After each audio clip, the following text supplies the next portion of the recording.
ही लगी आग।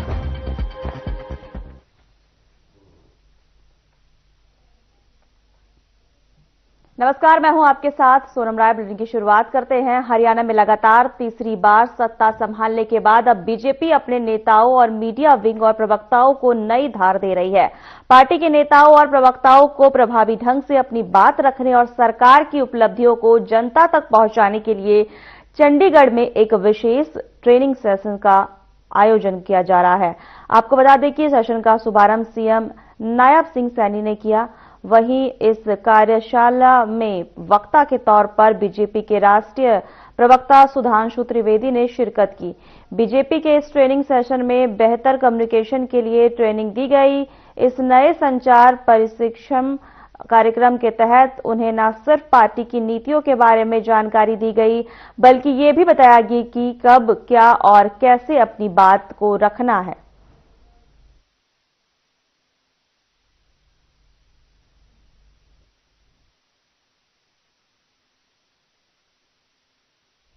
आपको बता दें कि बीजेपी प्रवक्ता सुधांशु त्रिवेदी भी शामिल हुए। चंडीगढ़ में सीएम नायब सिंह सैनी ने शुभारंभ किया कार्यक्रम का। बीजेपी नेता और प्रवक्ताओं की वर्कशॉप हुई। उन्होंने सरकार की उपलब्धियां गिनवाने के लिए ये कार्यक्रम की शुरुआत की है, ताकि सरकार के जो काम हैं वो लोगों और जनता तक पहुंच पाएं। इसी को लेकर कार्यक्रम रखा गया था, जिसमें सीएम नायब सिंह सैनी ने शुभारंभ किया इसका। बीजेपी प्रवक्ता सुधांशु त्रिवेदी भी शामिल हुए। वहीं बीजेपी के नेता प्रवक्ताओं की भी वर्कशॉप हुई। एक बार आपको फिर से बता दें, चंडीगढ़ में बीजेपी की वर्कशॉप में सीएम नायब सिंह सैनी ने शुभारंभ किया। वहीं मीडिया के साथ साथ नेता व अन्य प्रवक्ता भी शामिल हुए। उन्होंने सरकार की उपलब्धियों को गिनवाया, ताकि जो सरकार के काम हैं वो जनता तक पहुंच पाए। उन्होंने क्या क्या काम किया है जनता के लिए। लगातार बीजेपी नेता और प्रवक्ता भी वर्कशॉप में शामिल हुए। वहीं सीएम नायब सिंह सैनी लगातार जो है कार्यक्रम ऐसे कर रहे हैं जहां पर सरकार की उपलब्धियों को गिनवाया जाए। उन्होंने कार्यक्रम की शुरुआत की मीडिया के साथ साथ।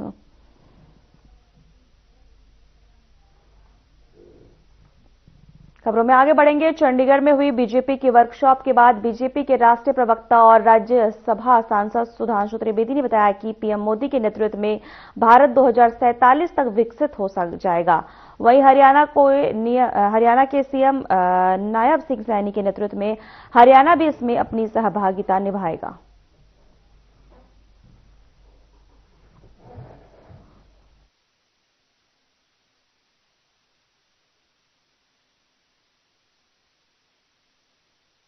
देखिए, प्रधानमंत्री श्री नरेंद्र मोदी जी के नेतृत्व में भारत विकसित भारत के लक्ष्य की तरफ आगे बढ़ रहा है। मुख्यमंत्री श्री नायब सिंह सैनी जी के नेतृत्व में हरियाणा उस दिशा में कदम से कदम मिलाते हुए आगे बढ़ रहा है।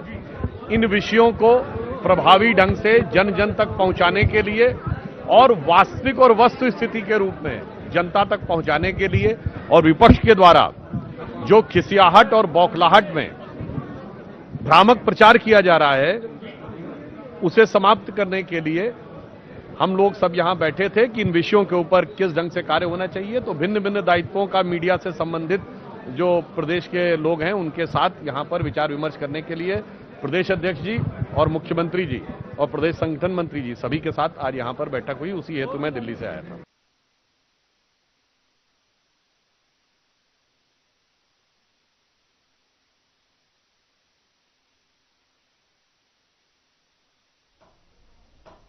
हरियाणा सरकार के खेल राज्य मंत्री गौरव गौतम ने श्रद्धालुओं की मांग को पूरा करते हुए मंगलवार को उत्तर प्रदेश के प्रयागराज में 15 फरवरी महाशिवरात्रि के पावन पर्व तक आयोजित किए जा रहे माघ मेले के लिए पलवल से प्रयागराज तक स्पेशल बस को पलवल बस स्टैंड परिसर में नारियल फोड़कर और हरी झंडी दिखाकर रवाना करते हुए कहा कि जिला पलवल से प्रयागराज तक सीधी बस सुविधा मिलने से श्रद्धालुओं को लाभ मिलेगा और वह बिना किसी परेशानी के माघ मेला दर्शन और स्नान का लाभ उठा सकेंगे।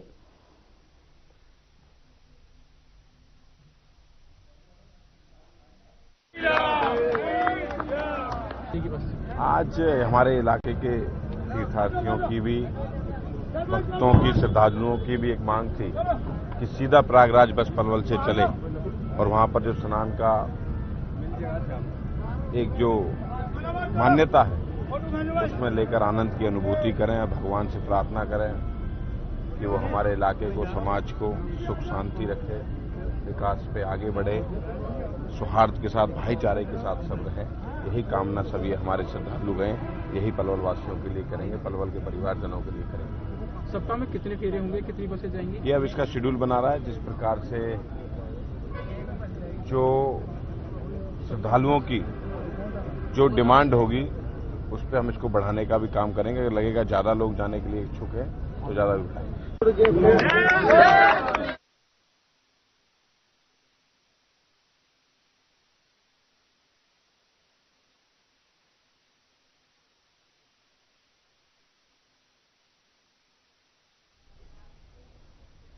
पलवल में खेल राज्य मंत्री गौरव गौतम ने लोक निर्माण विभाग के विश्राम गृह में राष्ट्रीय नेटबॉल फास्ट 5 सहित विभिन्न प्रतियोगिताओं में उत्कृष्ट प्रदर्शन करने वाले पलवल जिले के 20 खिलाड़ियों को प्रमाण पत्र देकर सम्मानित किया। इस मौके पर आपको बता दें, हरियाणा नेटबॉल एसोसिएशन के प्रधान हरिओम कौशिक भी मौजूद रहे। खेल मंत्री गौरव गौतम ने कहा कि हरियाणा सरकार खेल को बढ़ावा देने के लिए लगातार काम कर रही है। साथ ही उन्होंने बताया कि पलवल के नेताजी सुभाष चंद्र बोस स्टेडियम के सौंदर्यीकरण के लिए करीब 20 करोड़ रुपए स्वीकृत किए गए हैं। साथ ही पलवल में अंतर्राष्ट्रीय स्तर का खेल स्टेडियम बनाने की तैयारी भी की जा रही है।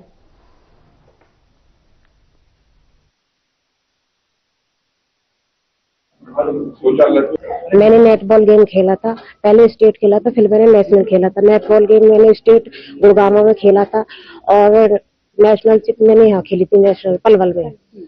आज मैं बहुत खुश हूँ क्योंकि मुझे जिस चीज के लिए मैंने मेहनत की थी वो मुझे मिल चुकी है और गौरव गौतम मंत्री द्वारा मुझे सम्मानित किया गया। ये मेरे लिए बहुत ही सम्मान की बात है कि इतने बड़े नेता के थ्रू मुझे ये सम्मान दिया गया है। मैं इस गेम में कंटिन्यू रहना चाहती हूँ और मैंने कंटिन्यू प्रैक्टिस भी करती हूँ पलवल स्टेडियम में। पहली बार पलवल के अंदर इतना बजट जब से पलवल बना है खेलों के लिए अभी तक आया है। और जो आप खेल स्टेडियम की बात करें उसका रेनोवेशन का पैसा चला गया है पीडब्ल्यूडी विभाग को, उसका टेंडर हो गया है। अब जो प्रोसेस डिपार्टमेंट का है वो तो डिपार्टमेंट करेगा, उसको हम तेजी कराने का काम करेंगे।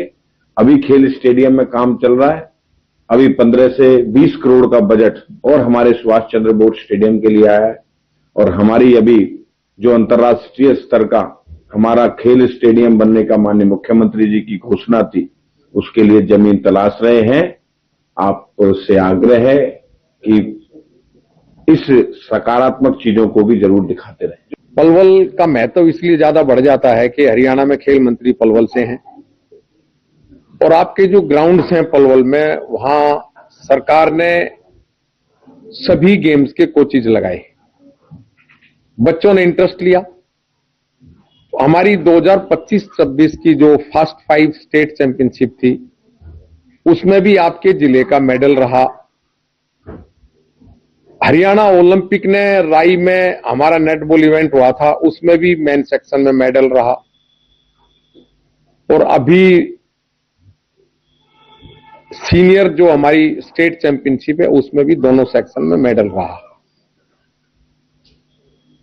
नेशनल चैंपियनशिप जो फास्ट 5 की हुई थी वो आपके यहीं पलवल में हुई थी, उसमें भी 4 लड़की और 3 लड़कों ने पार्टिसिपेट किया, उनका भी मेडल रहा।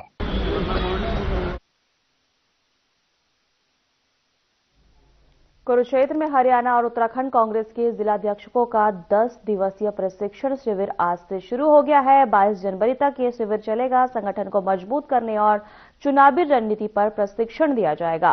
कांग्रेस प्रदेश अध्यक्ष राव नरेंद्र सिंह ने कहा है कि सभी जिलाध्यक्ष पूरे 10 दिन शिविर में रहेंगे। वहीं अनिल विज के बयान पर अशोक अरोड़ा ने तंज कसते हुए कहा कि बीजेपी में उन्हें कोई नहीं पूछता।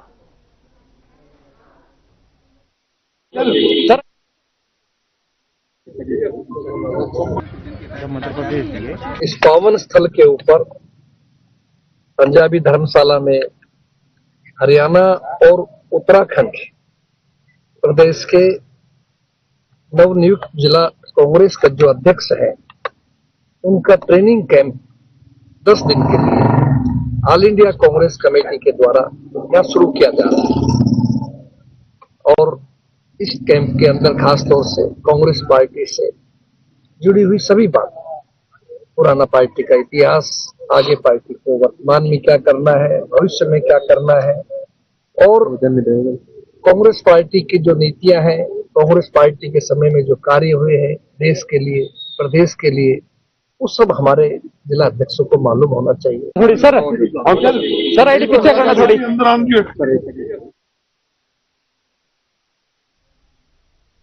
फरीदाबाद के सेक्टर 56 इलाके में एक विवाहित की मौत से सनसनी फैल गई है। परिजनों ने ससुराल पक्ष पर दहेज के चलते मौत के घाट उतारने का आरोप लगाया है। परिजनों का कहना है कि उनकी बेटी की शादी 4 साल पहले हुई थी।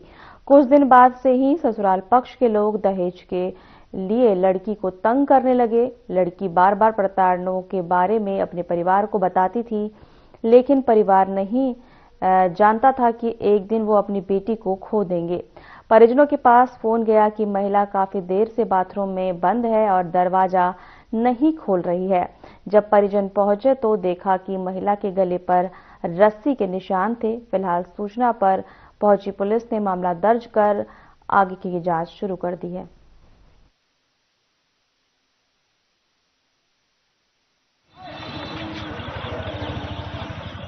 सर मुझे नहीं पता, मेरी बहन की तो मेरे को अंदर डेड बॉडी मरी हुई मिली थी। मुझे कुछ नहीं पता, मेरे घर तो उसके ससुराल वाले ही आए थे आपको बुलाने के लिए। हाँ जी। क्या कहा था आपसे? उन्होंने ये बोला भाभी आप मेरे घर चलो, मेरी मम्मी बुला रही हैं आपको। मैंने की क्या काम है, मुझे काम बताओ। कह रही नहीं आपको कुछ काम है, आप चलो। मैंने की मैं क्यों जाऊँगी, मेरे घर में भी तो काम है, मेरे बच्चे हैं। कहने लगी तुम्हारी बहन 1.5 घंटे से अंदर बंद है। मैंने की मेरी बहन 1.5 घंटे से बंद है तो तुमने निकाला नहीं है? कहाँ पे बंद थी? बाथरूम में। अच्छा। उसमें बाथरूम के अंदर पहले से ही इतना बड़ा, जब मैं गई तो इतना बड़ा छेद था उसकी कुंडियों के पास। तब मैंने देखा उस छेद में से देखा तो मेरी बहन अंदर पड़ी हुई थी। फिर मैंने रोने लगी तो मैंने की मेरी बहन को निकालो। उन्होंने निकाला और मैं कह रही मेरी बहन को हॉस्पिटल ले चलो, तो कहीं की भी सुनवाई नहीं कर रहे थे ले जाने की। मेरी लड़की बाथरूम में मुझे तो मरी मिली, मेरे पास पहुंचा 11 बजे फोन। अच्छा। ड्यूटी छोड़ के बाथरूम में मरी हुई मिली है? मैं ड्यूटी छोड़ के गया हूँ। जब मैं लड़की मेरे पास मेरी लड़की ने फोन कराया, पापा जल्दी आ जाओ। मैं गया हूँ मरी पड़ी थी लड़की। मतलब जो महिला सफाई कर्मचारी है वो हस्बैंड और वाइफ दोनों नगर निगम में सफाई कर्मचारी के निगम के रोल पर कार्यरत है। उनकी बेटी सेक्टर 56 में उनकी शादी हुई 4 साल पहले। लड़की जब से शादी हुई लगातार ससुराल पक्ष उस लड़की को जो ना उसके साथ मारपीट करना, उसको तंग करना हर तरीका से। और जो एक परिवार बता रहा है पीड़ित पक्ष, अब वे कई बार 4 पहिए की गाड़ी को लेकर के भी उस लड़की को मारपीट के भगाया। संगीता नाम की लेडीज थी, 23 साल की। 20 अप्रैल 2022 को इसकी शादी हुई थी। मायके वाले खेड़ीपुल थाने के अंतर्गत क्षेत्र में रहते हैं, किसान मजदूर कॉलोनी में। और आशियाना सेक्टर 56 में ये परिवार सहित रहती थी। 2-2.5 साल की बेटी इसके साथ में। तो कल ये बाथरूम में थी, 2 बजे हमें फ़ोन आया, हम तुरंत वहाँ पर पहुँचे तो इसके दोनों पक्ष हमें वहाँ मिले और काफ़ी लोग मौजूद मिले थे। जिन्होंने दरवाजा तोड़ा वो भी वहाँ मिले थे।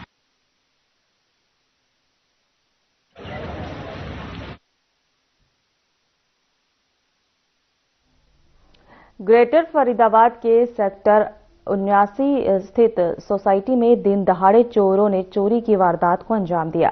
सोसाइटी के मकान नंबर G50 के 4th फ्लोर पर चोरों ने फ्लैट का ताला तोड़कर करीब 5 लाख रुपए कीमत की ज्वेलरी, 12,000 रुपए कैश व कीमती घड़ी को लेकर फरार हो गए। वारदात उस वक्त हुई जब सेठी परिवार वृंदावन में दर्शन के लिए गया था, जिसके बाद अब सोसाइटी में सुरक्षा पर सवाल उठने लगे हैं। बताया जा रहा है कि सेठी परिवार को की तस्वीर कैद हुई। सूचना के बाद पुलिस की टीम मौके पर पहुंची और BPTP क्षेत्र की पुलिस ने मौके का मुआयना कर जांच शुरू कर दी है।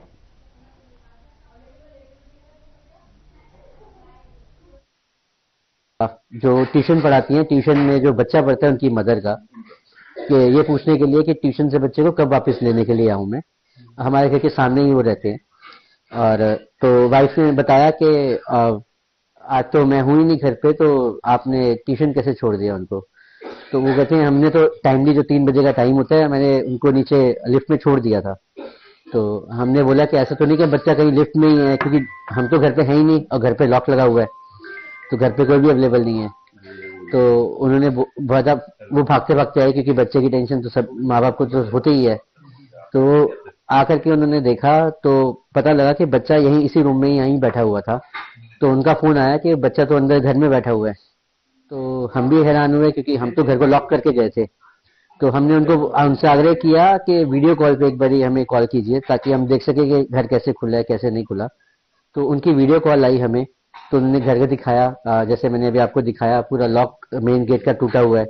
जो 3 रूम है हमारे, तीनों रूम के जो कबर्ड हैं, कबर्ड के लॉक सब टूटे हुए हैं। सर बेसिकली जो इसमें सीसीटीवी फुटेज में जो क्लियरली जो नजर आ रहा है, 2 बाइक्स आती हैं। एक जो बाइक है उसका कोई आगे या पीछे नंबर प्लेट नहीं है, और एक बाइक है जिसपे वो सिंगल सवार है, जो आगे चल रहे हैं उनके, उस पर वो क्लियरली उसकी नंबर प्लेट विजिबल है, बट ब्लर है। अभी कोशिश कर रहे हैं कि हम उसका नंबर प्लेट मिल जाए। वो 2 बाइक्स आई हैं, वो यहाँ पे रुकी हैं। बंदों ने ऊपर की तरफ डायरेक्शन देखा है कि हाँ घर ये है, वो थोड़ा आगे की तरफ गए हैं। एक बाइक सीधे निकल गई है, वो आगे जाके रुक गई है, थोड़ा सा घर से थोड़ी सी आगे रुकी हुई है बाइक वो। और दूसरी बाइक वहीं से यू टर्न लेके इनके घर की तरफ आई है, वो घर के आगे रुकी है। घर के आगे रुकने के बाद में फिर उन्होंने पार्किंग में अपनी बाइक पार्क करी है।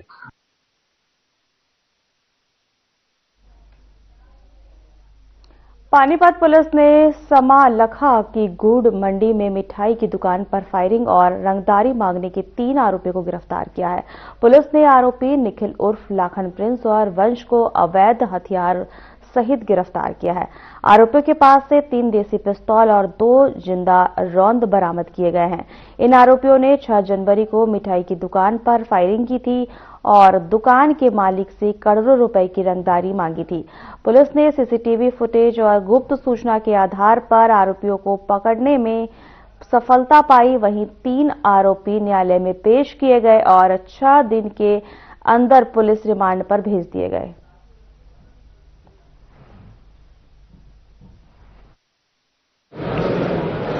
सन 2026 को गुड़ मंडी समालखा में एक मिठाई की दुकान पर फायरिंग और रंगदारी का मामला सामने आया था, जिसमें थाना समालखा में एफआईआर नंबर 16/2026 दर्ज की गई थी। इसमें मुख्य आरोपी, जो 3 मुख्य आरोपी हैं, निखिल, प्रिंस और वंश, तीनों को कल शाम बुरशाम नहर पुल से गिरफ्तार कर लिया गया है और अभी इनका 6 दिन का रिमांड मिला है। इनके पास से 3 देसी पिस्तौल और 2 जिंदा राउंड बरामद हुए हैं। इस वारदात में जो एक्सटॉर्शन स्लिप इन्होंने दी थी, उसमें जिस शीलू नाम के व्यक्ति का जिक्र था, वो निखिल का पहले का दोस्त है और उस पर आगे अभी जांच जारी है और इस पर गहनता से जांच करके हम आगे इसको पकड़ने की फिराक में।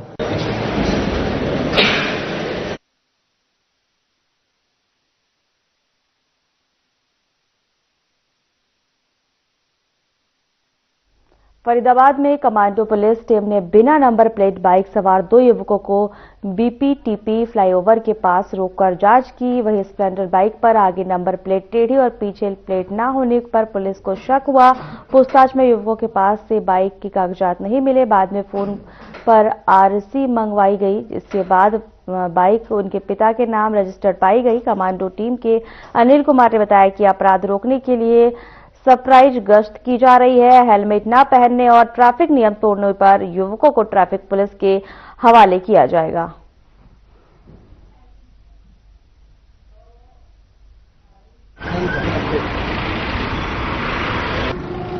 अभी हमारा पॉइंट था वर्ल्ड स्ट्रीट, जो हमारी कमांडो टीम नंबर 2 फरीदाबाद में तैनात रहती है।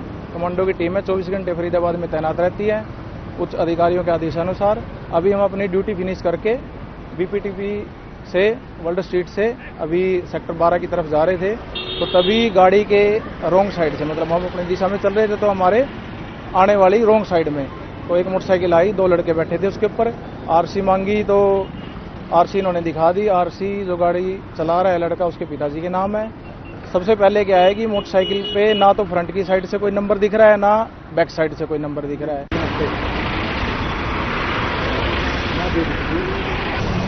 पता नहीं कि मुझे नहीं पता।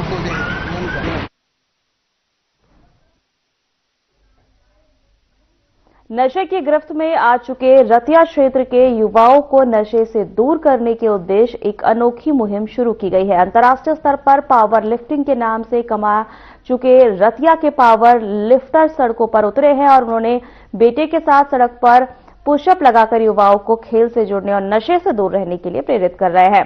सड़क पर जब लोगों ने छोटे से बेटे के साथ खिलाड़ी संदीप को पुशअप करता देखा तो लोग हैरान हो रहे हैं, साथ ही उसका हौसला अफजाई भी कर रहे हैं। संदीप का कहना है कि रतिया क्षेत्र जिस प्रकार से नशे की दलदल में धंसता जा रहा है,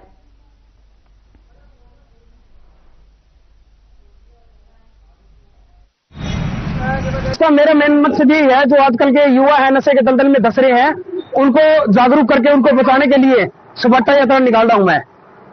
युवाओं को नशे के दलदल से बाहर निकालने के लिए सपाटा यात्रा लगा रहा हूं मैं और से देना चाहता हूं कि नशा छोड़कर ग्राउंड से जुड़ो, खेल से जुड़ो।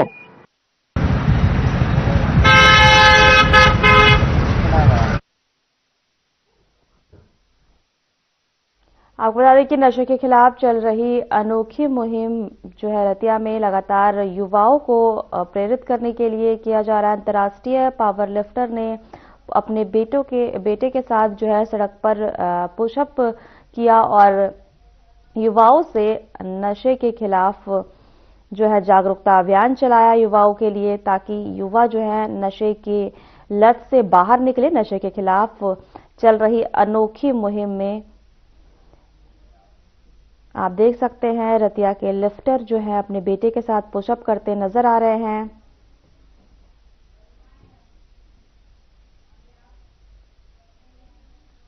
फिलहाल हमारे खास बुलेटिन में इतना ही। नमस्कार।